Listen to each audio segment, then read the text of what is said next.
You're listening to the free edition of the Start Teaching Guitar podcast, episode 32.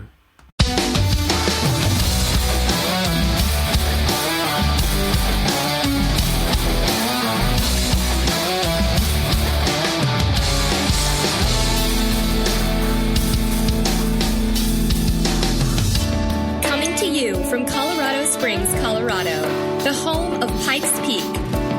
This is the Start Teaching Guitar podcast, a bi-weekly show dedicated to help you do music full-time and escape your day job through building a successful business teaching guitar. And here's your host, musician, guitar teacher, and small business coach, Donnie Scheck-Snyder. All right, everybody, welcome to the Start Teaching Guitar podcast. I'm your host, Donnie Scheck-Snyder, and I'm here to help you do music full-time and escape your day job through building a successful business teaching guitar lessons. The topic we're going to talk about today is 5 challenges for beginning guitar teachers. In this episode, I'm going to tell you about 5 challenges that most beginning guitar teachers have to face. Starting your own teaching business is not always a bed of roses, but if you know about the challenges ahead of time, then you can prepare for them. You can overcome them, and you can be successful. I'll give you some great advice about how to do just that, and I'll even share a basic marketing plan that will work for practically every new guitar teacher, so you don't want to miss it. There's a ton of good information in here for established guitar teachers too. So before we jump right in, today's episode is brought to you by Music Teacher's Helper. You teach, Music Teacher's Helper does the rest. Designed by music teachers for music teachers to help you manage the business aspects of running a private music teaching studio. Have you ever wished for an easier way to track how much each student owes you? Do your students or their parents ever forget about a lesson or a recital? Or did you ever lend out a book to a student and never get it back? Music Teacher's Helper is online software that takes the frustration out of managing your studio. Handling everything from billing and lesson schedules to automatic reminders and tax reports, you're going to wonder how you ever got by without it. So here's what some other music teachers have to say about Music Teacher's Helper. This is Carmen Hillary in Victoria, British Columbia. Music Teacher's Helper has been a fantastic time-saving solution for my teaching business. It has enabled me to streamline and automate almost everything I used to do manually. This is Don Parkhurst in Lebanon, Connecticut. This is one of the best things I've done for my business. I can now concentrate more on teaching and let the program take care of the business side of things. And here's Brooke Baker in Portland, Oregon. Everything that Music Teacher's Helper offers, the website, the invoicing, the online payments, has greatly contributed to the success of my studio. It has brought a level of professionalism that has resulted in the trust and confidence of the parents, which is absolutely invaluable to me as a teacher. You don't have to take their word for it, though. You can try out Music Teacher's Helper for free with up to 3 students by signing up for an account at musicteachershelper.com. And if you use the special promo code 3B as in boy, 007F as in Frank, that's 3B007F, you'll get a 20% discount off of your first month of the service. And that's just for Start Teaching Guitar podcast listeners. So I definitely recommend that you check out Music Teacher's Helper. Managing your teaching studio doesn't get any easier than this. Now let's jump right into today's topic, 5 challenges for beginning guitar teachers.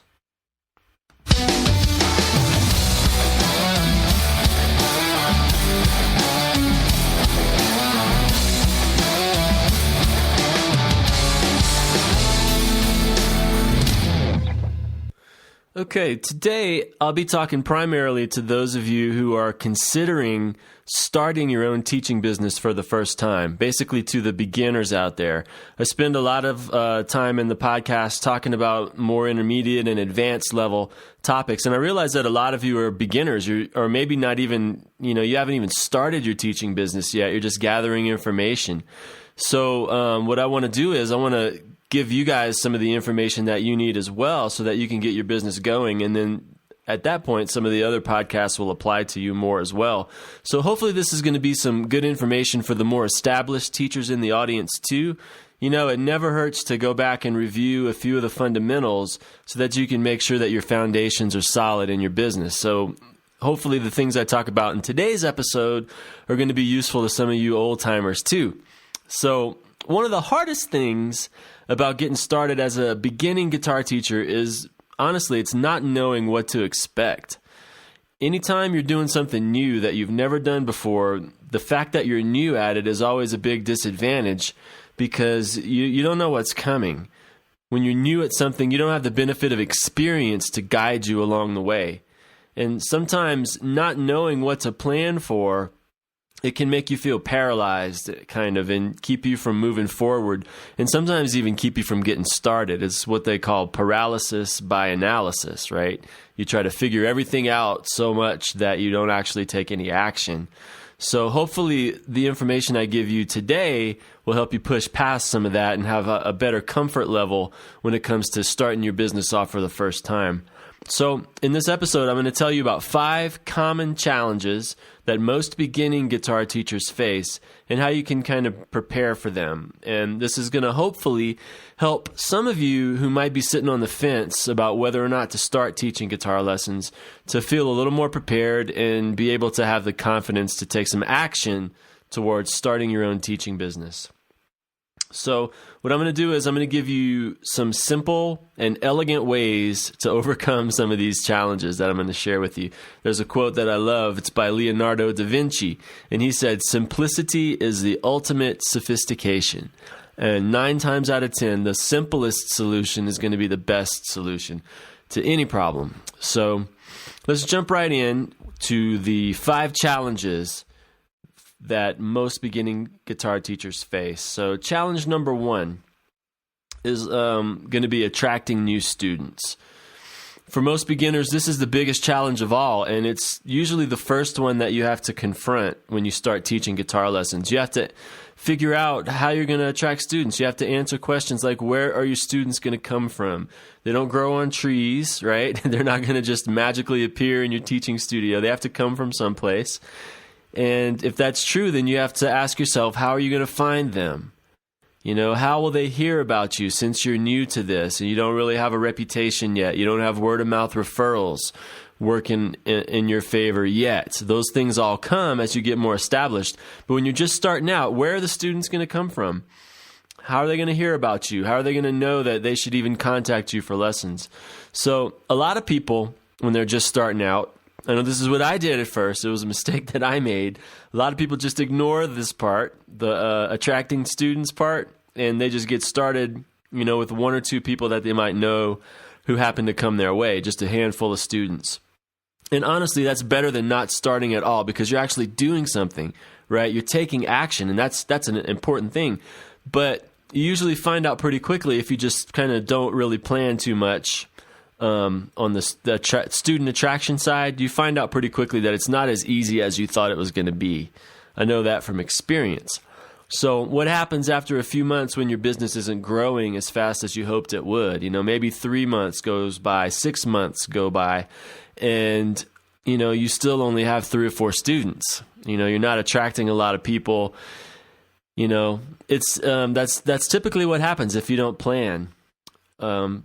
So how do you add enough students so that you can eventually make a full-time living out of this thing if you're not going to plan ahead for it? So I'm just saying, it's usually the first challenge that a new guitar teacher is going to face.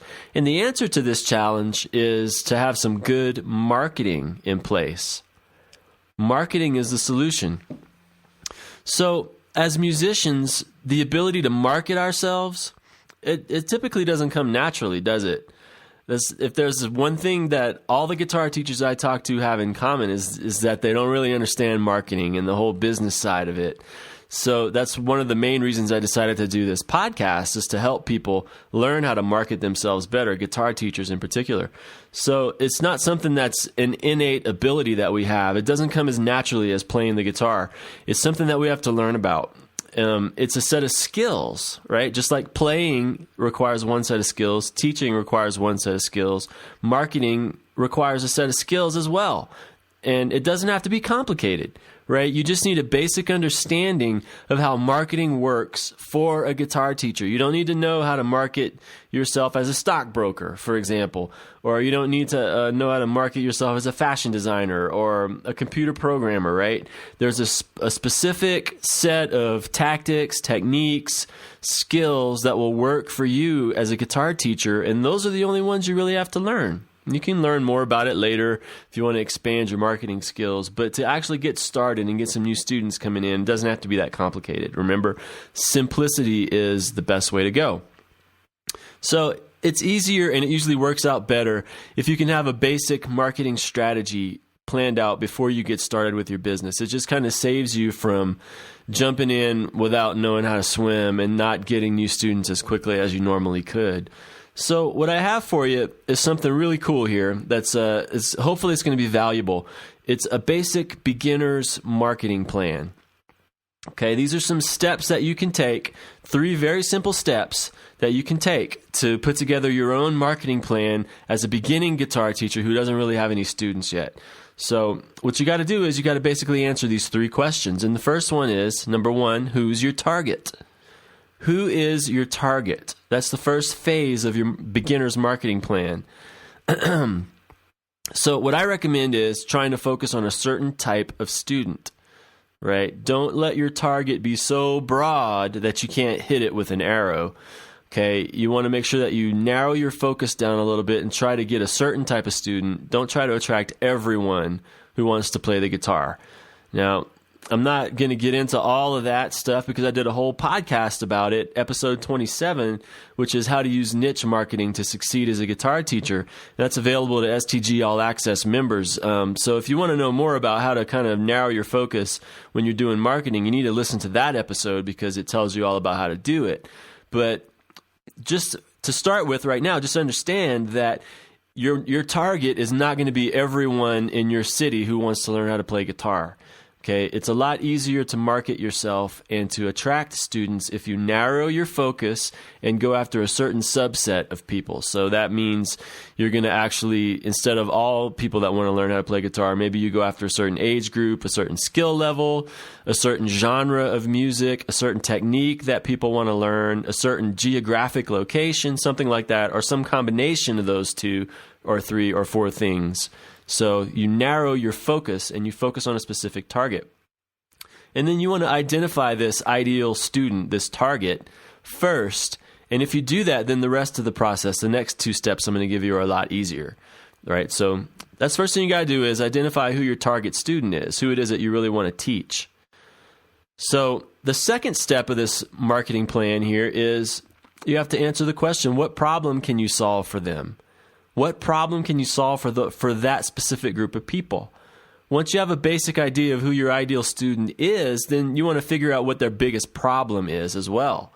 And if you can solve that problem, then you're going to have a much greater chance of being able to reach those people and teach them. So ask yourself this, what frustrates them the most about learning the guitar? What is the biggest thing that drives them crazy about trying to learn the guitar? And if you can identify that, then you can come up with a solution. So what solution or benefits can you provide that are going to help them with that one main problem that they face? So that problem could be different things for different people. It could be, for beginners that are trying to learn how to play acoustic guitar, it could be that their fingertips hurt. They get rubbed raw, by trying to hold down the chords and things like that because they don't have calluses yet. So maybe you can come up with a really cool solution for that, or maybe the number one problem with a lot of the students in your area is that they just have a bad sense of rhythm, right? And you can focus your, curriculum a little bit to address that for them. And then not only does that help you stand out, but it really helps your students and gets them excited about learning and stuff because you're solving that big problem that they have, right? So that's a key part of marketing is understanding who your audience is, what problems they have, and what solutions you can bring to solve them. If you start thinking along those lines and kind of write this stuff out, it'll make it a lot easier for you to attract students. And then the third piece of your beginner's marketing plan is, and this is a really important one, how will you get their attention? I've talked about this in other episodes as well, but marketing and advertising is basically, if you boil it down to the core of what it really is, it's a battle for attention. So now that you know who your potential students are and what they want, then you need to figure out how you're going to get on their radar screen, okay? Because if they don't know about you, if they don't find out that you can help them with their problems playing guitar, then they're never going to ask you to start taking lessons. So you got to get on their radar screen somehow. And the best way to do that is to figure out what methods of advertising your potential students would see the easiest, quote unquote, see. Right? So that's typically, it's going to be word of mouth referrals, typically at first. Their friends are going to tell them, or if they're in the market for guitar lessons, they're going to ask people that they know, who's a good teacher that you would recommend. Okay, that's typically the first way that they're going to find someone. And the second way is going to be through online advertising, doing Google searches and things like that, and Craigslist and places like that. So referrals, the first piece of that is going to build automatically over time if you just do a good job with your lessons. Your students are going to recommend you to other people. But that takes a while. So what I recommend starting out with is building an online presence for your teaching business. It doesn't have to be expensive. It doesn't have to be fancy. It doesn't have to be elaborate. Just a basic website that, basically offers your services. It tells people who you are and what benefits you have to offer and how you can solve that problem that your potential students have. Okay? So you got to get on their radar screen. So if you set up a basic web page and maybe get listed in some of the local search places like Google, and places like that have business locations in them, then people will start to find you online and they can contact you about taking lessons that way too. So that's usually typically what I recommend that you do first, and you build that up while word of mouth referrals are being generated as well. That part kind of happens on its own. So here's your basic online section of your marketing campaign. It's going to involve three things, okay, to get that online presence started. The first one is a website. And like I said, this is just a basic website to explain the key points and the benefits about your business. And if you don't know how to do that, if you don't have it yet, then check out my free video tutorial, how to set up your own guitar teaching website in 30 minutes or less. I'll put a link to that in the show notes. And it's about 15, 20 minute long, 2-part video that takes you step by step through opening a hosting account, registering a domain name, and installing WordPress and putting a theme on it and setting up basic pages, getting your basic website framework set up. And that's completely free. So you definitely want to check that out and follow those instructions to get your website set up quickly and easily. Okay. The next piece of your online marketing campaign is your email list. You guys hear me talk about email all the time and how powerful it is and how important it is. Well, this is a way to capture contact info from potential students who visit the website that you're going to build that I just mentioned so that you can follow up with them later. Okay. It's an important piece of the puzzle. You don't want people to show up to your website, think, oh, that's cool, and then leave, and then you never hear from them again. You want to capture them somehow so that you can then tell them how cool your lessons are and how you can solve that problem that we mentioned earlier. Okay, so I have a whole training course that I put together. It's affordable and it's very thorough and comprehensive. It teaches you how to set up your email list and do everything that you need to do to get it up and running. And you can find that if you go to startteachingguitar.com/email-training. I'll put a link to that in the show notes as well so that you can check it out if that's something that you think would help you. And then the last piece of it, once you have a website, once you have an email list, then you want to start putting out a few ads on Craigslist that link back to your website. So if you go to Craigslist.org, I'll link to that in the show notes for you, you can post classified ads there. And Craigslist is pretty much global. They may have a different kind of online classified ad service that's the most popular where you live. But Craigslist for Americans and people in the UK and stuff, it's free. A lot of people go on there to find things that they're looking for. So look for the equivalent in your country if you live outside the USA. But start putting some ads out on Craigslist and make sure you include a link back to your website so that people will see your Craigslist ad, go to your website, and then hopefully sign up for your email list. And then you can start collecting a group of prospects and get some new students out of that. So that's your basic beginner's marketing plan. Figure out who your target is, figure out what problem you can solve for them, and then use online marketing to get their attention using a website, an email list, and Craigslist. That's the easiest way to start if you're a beginner. So that's challenge number 1. If you do those things, you'll get some help with attracting new students. Challenge number 2 is choosing a curriculum. So now that you have a basic plan for attracting new students, you need to start thinking as a beginner about what you're going to teach those people. So when I first got started teaching, I remember that awkward feeling I would get sometimes when I'd have a student sitting with me and I would have some stuff prepared and we would go through it too fast and still have 15 or 20 minutes left in the lesson and I wouldn't know what to teach them next. Maybe the student claimed to already know everything that I prepared, for in the lesson. So now what? What do I do now?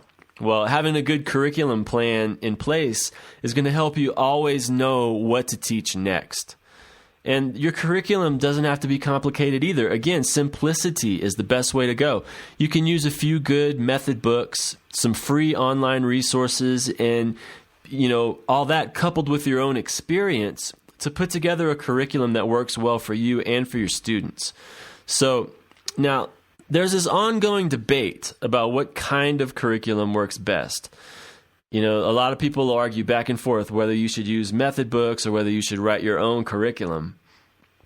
Okay, I've mentioned before that using a method book exclusively can sometimes be way too rigid and it can bore your students and it can make them want to quit. I wrote an article about it called Death by Method Book, right? And it's true. I mean, if you don't use a method book in the right way, I was just having a discussion with one of the people on the STG forum not too long ago, and that's what we were talking about, right? He was very pro method book, and he was challenging some of my thinking on some of this. And I'm totally open to having discussions about any of the things that I teach you guys. If you have different opinions or something like that, I love to hear them and talk about them because that helps me better formulate the things that I've experienced and teach. So sometimes it can be too rigid if you don't use the method book in the right way, right? But it's also true that using too much of a free form approach can create a lot of extra work for you, and it can be less effective because you're not using proven, tested materials. And that was the point that this person I was discussing this with was making, and it's a very valid point. So in my opinion, the best way is to use a combination of both. Doesn't have to be either or, doesn't have to be all or nothing, right? You can find and purchase some of the best method books for the genre of guitar that you teach. Those are going to be full of concepts, full of exercises, full of lesson plans, and really good ideas that you can use in your lessons and also as ideas to develop your own stuff. And I have links to a really good free method book. It's in my free ebook. It's Teaching Guitar the Smart Way. So if you go to getfreeguitarebook.com, you can just put your name and email address in the form, and I'll send you right away a free copy of my ebook, Teaching Guitar the Smart Way. And there's a method book that's free that's listed in there. It has a bunch of great material in it that you can use if you are really starting on a shoestring and you don't have any money to buy any curriculum or books. So that's a great one to start with because it has a lot of basic information in it that people are going to want to learn, especially if they're beginners on the guitar. So yeah, get books. I totally recommend that you buy books. Any books you think are interesting that are going to help you. But make sure that you customize your lesson plans for every student that you teach. Okay, don't force them through the books page by page by page, lesson by lesson by lesson. In my experience, guitar students aren't really one size fits all. Different students are going to have different attention spans, different learning styles, different interests, different musical goals. The fundamental skills they need to learn are going to all be basically the same, but the approach that you need to take with each of those students is probably not going to be the same. So try to accommodate those differences and give them what they need. Give them what they're paying you for. Okay. You're there to help them. It's not just about following a book. Okay. And there is a nice balance between the two extremes where you're not reinventing the wheel, right? But you're still giving your students the individual instruction that they need in a fluid, responsive way. So the key is to not rely on the method books as your sole curriculum. That's not what you want to advertise. I follow this curriculum and I will take you through, method book 1, method book 2, method book 3.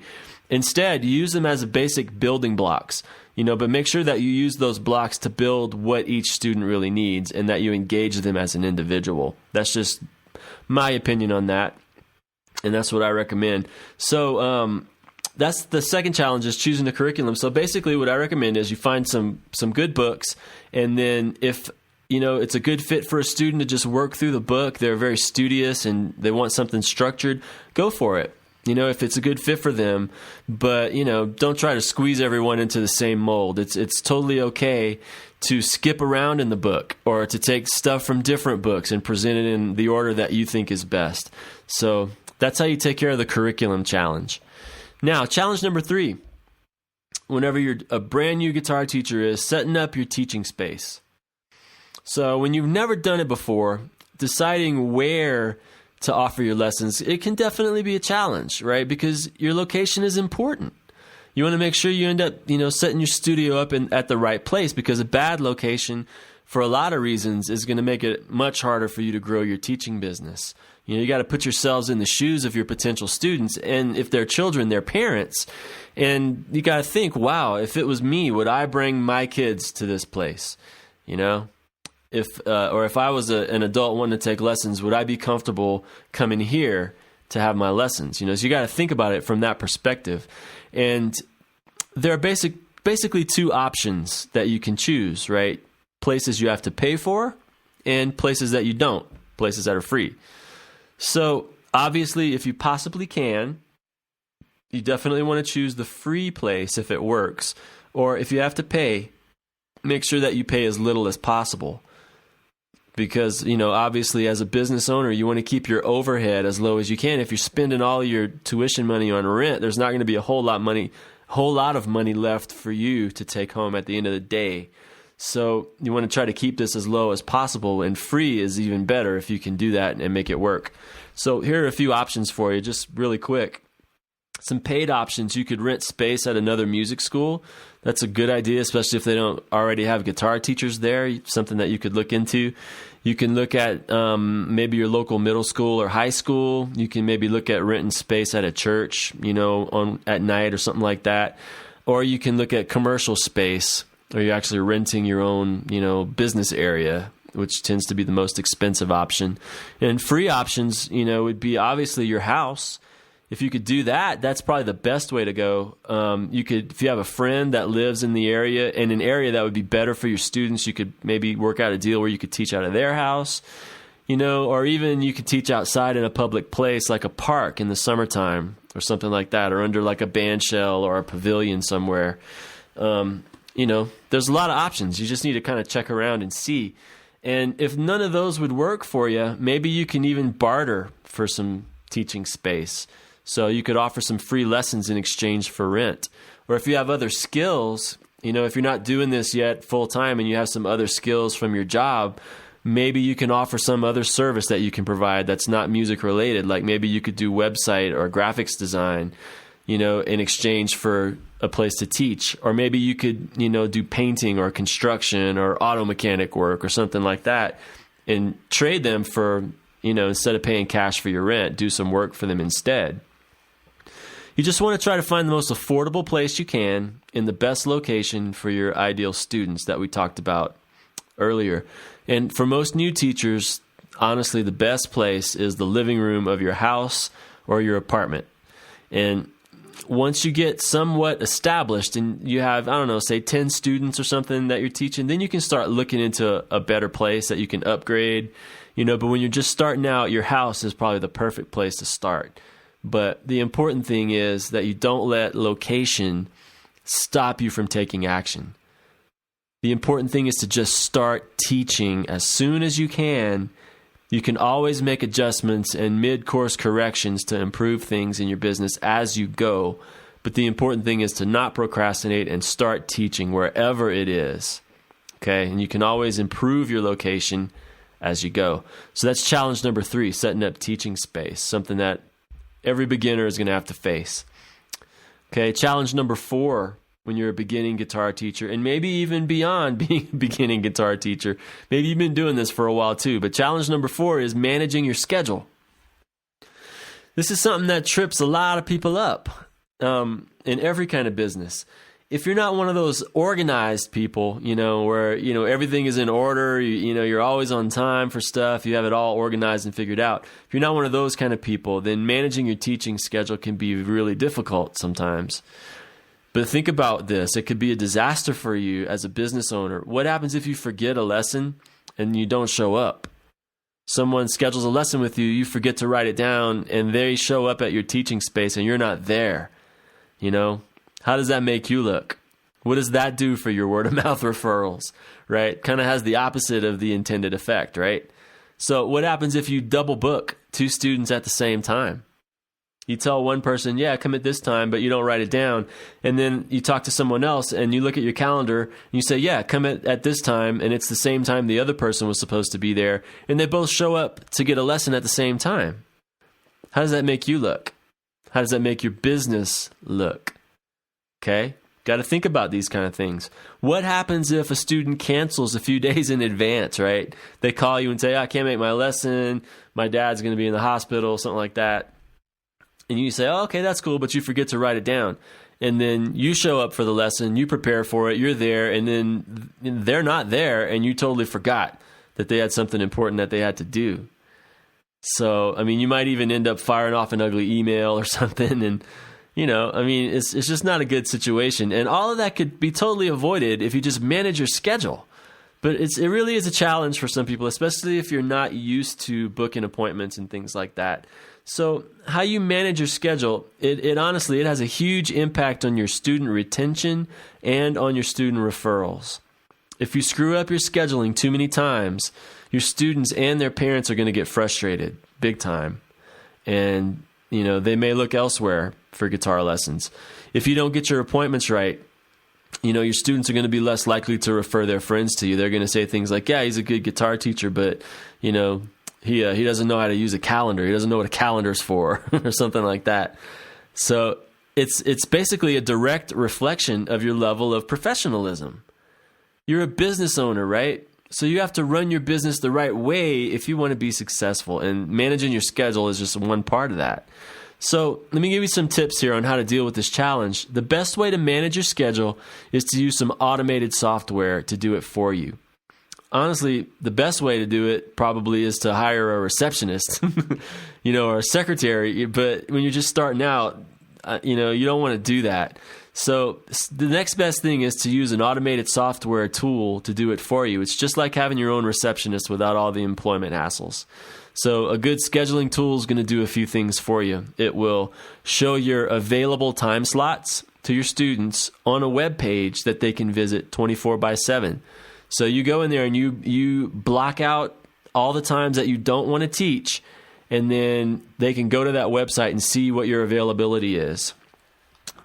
Another thing it'll do for you is it'll let your students choose the time that's best for them. That saves you a lot of back and forth, a lot of emails, a lot of phone calls, all that kind of thing. That tool will also notify you of the new appointment. So your students go there, they see your availability, they pick a slot that works for them, and then once they book it, you'll get an email saying this appointment was scheduled for that time. So it tells you. And then it should also send an email to remind them about the appointment that they made, maybe like the day before, so that they don't forget. And it should do all of this without you having to be involved at all. That's the cool thing about it. It's automatic. You set your availability, you send your students to the link, and they go there. They can change their lessons around as often as they want. They can reschedule it themselves without even having to call you, just by canceling their appointment and rescheduling it to a different time that's available on your site.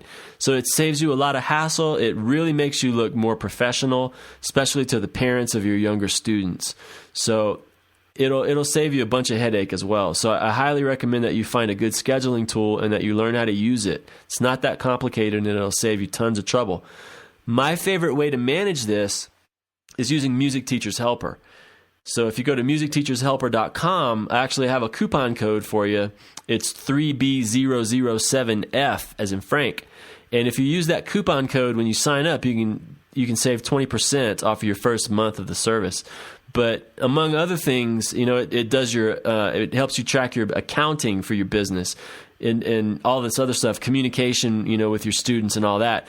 But the coolest part is that it has built-in scheduling tool that does all of the things that I just talked about.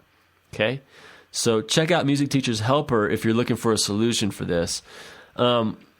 So we have affordable technology available that will cover this for you. So there's no excuse for missing appointments or getting your scheduling all messed up. You can also save a lot of time. You can save a lot of hassle. You can save yourself a lot of emails and phone calls and over communication if you set up a system like this and use it. It won't do anything for you if you don't use it. So that's important, right? You got to actually take action and use it.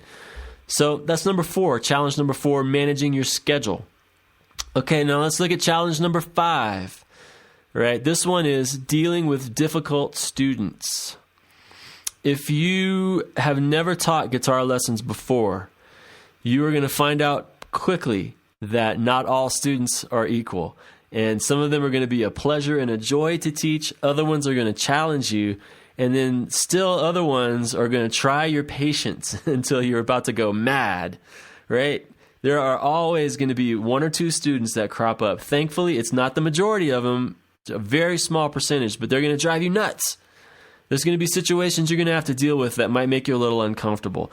And this last challenge, it can be one of the hardest ones of all because it involves the most unpredictable part of your teaching business, and that's people. People, right? You can't predict what people are going to do all the time. You can't control people. You can't do things like that in your business. You have to be able to deal with that stuff as it arises. So if you set everything else up right, you are still going to have to deal with people. And occasionally you're going to have to deal with difficult people because being a guitar teacher is a people business. If you're not a people person, you don't like talking with people and dealing with people, a lot of different people, a lot of different kinds of people, then being a guitar teacher might not be the best thing for you. But if you love people and you're a people kind of person, then it's probably going to be perfect for you. But you got to realize that you meet face to face with all kinds of people every week. People of various ages, people of various skill levels on the guitar, people with a wide variety of temperaments, attitudes, worldviews, values, and opinions. A lot of those are going to be a lot different than yours, right? So being able to connect with those kind of people and relate to all of these different people might take some getting used to at first. It can be a challenge when you're first starting out as a teacher. Sometimes you're going to hit one of them on a bad day, right? Or even worse, you're going to start working with someone who turns out to be a bad student, where every time they come, it's a bad day. So what do you do with someone that's constantly causing problems for you? How do you handle a student who's not really engaged in the learning process? They show up and they pay you, but they don't really try. They don't practice. How do you handle someone who keeps arguing with you maybe or fighting what you're trying to teach them and they think they know better than you do? I see people like that once in a while too. Well, here are some of the most common people problems that a lot of teachers run into and a few tips on how to handle them. So the first people problem that you might see is payment. People not paying you on time or, heaven forbid, not paying you at all. You can deal with this by setting up your lesson policies effectively so that you're not in the collection business. So if you collect a month's worth of tuition in advance, they pay you before you deliver the lessons, you can eliminate a lot of the payment hassles that you deal with. The next kind of problem with people is time management problems. People not showing up on time, being late for your lessons, or just blowing you off and not showing up at all. I mean, you can't completely avoid that, again, because you can't control people, right? But again, setting up good lesson policies will help with this, because if they pay you in advance and they don't show up and they don't call you ahead of time to reschedule or whatever, you still get paid, right? So that makes it a little bit better. They wasted your time, but at least you got paid for it. It's this quote that I hear a lot of people saying: "Poor planning on your part does not constitute an emergency on my part." Right? So that's why you set your policies up this way, so that if someone doesn't plan well and they don't manage their time, at least it's not costing you money. And, it's not an emergency on your part where you have to drop everything you're doing and reschedule for them and stuff. So that's how you deal with late shows and no shows.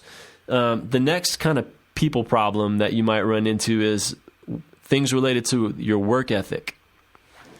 And that's whenever your students are not practicing, they're not doing the assignments that you give them, and they're basically not investing themselves in their music education at all. Well, the best way to handle this one is to try to motivate that student, to use your motivational skills, part of the thing that makes you a teacher, and you want to try to help them see a bigger vision of the guitar player that they can become if they make this investment. So you kind of paint a picture of what their future could look like if they really work hard on the instrument and what kind of things they could accomplish. A lot of times they just need help understanding the real value of practicing, and they need someone to impart a vision to them of why it's important. And once they understand that, a lot of times that internal motivation kicks in and they start to love practicing. That's basically what happens to almost every guitar player that gets serious about it. They start learning so much, and they discover the joy that comes from having a good practice routine and the progress that you make. It's like these brain chemicals get released whenever you do it. Dopamine and all these things get released in your brain whenever you really learn something cool on the guitar. And you want to keep having that good feeling, and it makes you want to keep practicing. So with continual encouragement, with accountability in your lessons, where you're asking them if they got their practice times in, and you ask them every week, and then some motivation to kind of help them. If you do those things, sometimes your laziest student will, do a 180 and they'll turn around and they can become the best student that you teach. So this is really a motivation problem. And as a teacher, that's an area that you can really help with. So that's how you deal with issues related to work ethic. And then the last kind of people problem you might run into is just basic incompatibility. And that's students that just aren't a good fit for you in the first place. So again, like I said, not every student is going to be, someone that you want to teach. Maybe their learning style doesn't match up with your teaching style, for example. Maybe they're a visual learner and you're more of an auditory teacher where you like to explain things, but they need to see something, diagrams and charts and things like that.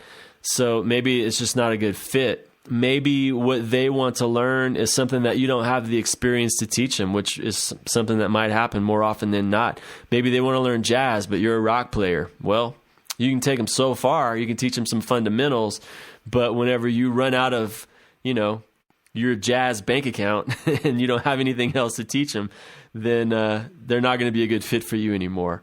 Or maybe they have special needs, they have ADHD or autism or something like that. And, that's a whole different ball game. That's a different niche, a different style of teaching. And that may be an excellent choice for you. But, if you don't have the skills and the desire to work with those kinds of people, maybe they're just not a good fit for you. So incompatibility, you can't really fit a square peg into a round hole. You could try to break the corners off and stuff, but it's not going to be a good experience. Sometimes referring someone to another teacher is really the best thing for both you and for them. So those are just some of the people problems that you can run into when you start teaching guitar lessons for the first time and all the way through, really. Honestly, you're going to constantly come into contact with people like this from time to time. But those are some ways that you can deal with those things and overcome that challenge, which is challenge number 5. So I'm going to wrap up the podcast here, but I just want to say that as a beginner, I've really been trying to be in tune to what beginning guitar teachers need. And I've been talking about this probably for 6 months, but I am working on a brand new course that teaches you how to start off where you don't have any experience teaching guitar lessons at all, and it's going to help you to build your teaching business and get everything in place to the point where you have your first 5 or 10 students. And at that point, you're ready to grow to the next level. But for most of beginners, the hardest part is just getting over that hump and getting your first 5 or 10 students in. So what I'm going to do is I'm working on this course right now. I'm putting it together, and I'm hoping to be able to release it around the December time frame. But there is a course coming that will teach you step by step how to start a teaching business up from scratch. So be looking for that. And those are the 5 common challenges for new guitar teachers. Now, I have a bonus for you guys. For STG All-Access members only, I have 2 bonus challenges for you. So these are going to be related to money and to your mindset. Okay, so you definitely want to check those out. If you want to hear more, then become an STG All-Access member to get full access to this episode, and then you'll be able to hear those 2 bonus challenges. Okay, that's all for this episode of the free edition of the Start Teaching Guitar podcast. The rest of this episode is available exclusively for STG All-Access members. If you'd like to hear this episode in its entirety, full length, and without any commercials or advertisements, you can purchase your own STG All-Access membership by visiting www.stgallaccess.com. STG All-Access members get a full-length, ad-free podcast episode every single week, covering more detailed how-to topics, along with access to my notes and outline for each episode. Members also get access to the STG Podcast Archive, including the first 25 episodes of the podcast that are no longer available to the general public, and access to the STG community forums where you can connect with me and other guitar teachers to ask questions and get help with building your teaching business. Just head over to www.stgallaccess.com to start your risk-free membership today. I just want to say thanks to everyone for tuning into the podcast today. This has been the free edition of episode 32 of the Start Teaching Guitar podcast with Donnie Schexnayder. Until next time, keep on teaching.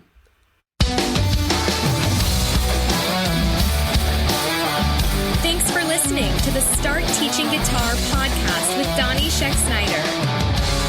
If you like what you heard, we hope you'll pass along our web address, www.startteachingguitar.com, to your friends and colleagues. Be sure to check out the podcast page on our website to listen to previous episodes of the show. Join us next time for another edition of the Start Teaching Guitar podcast.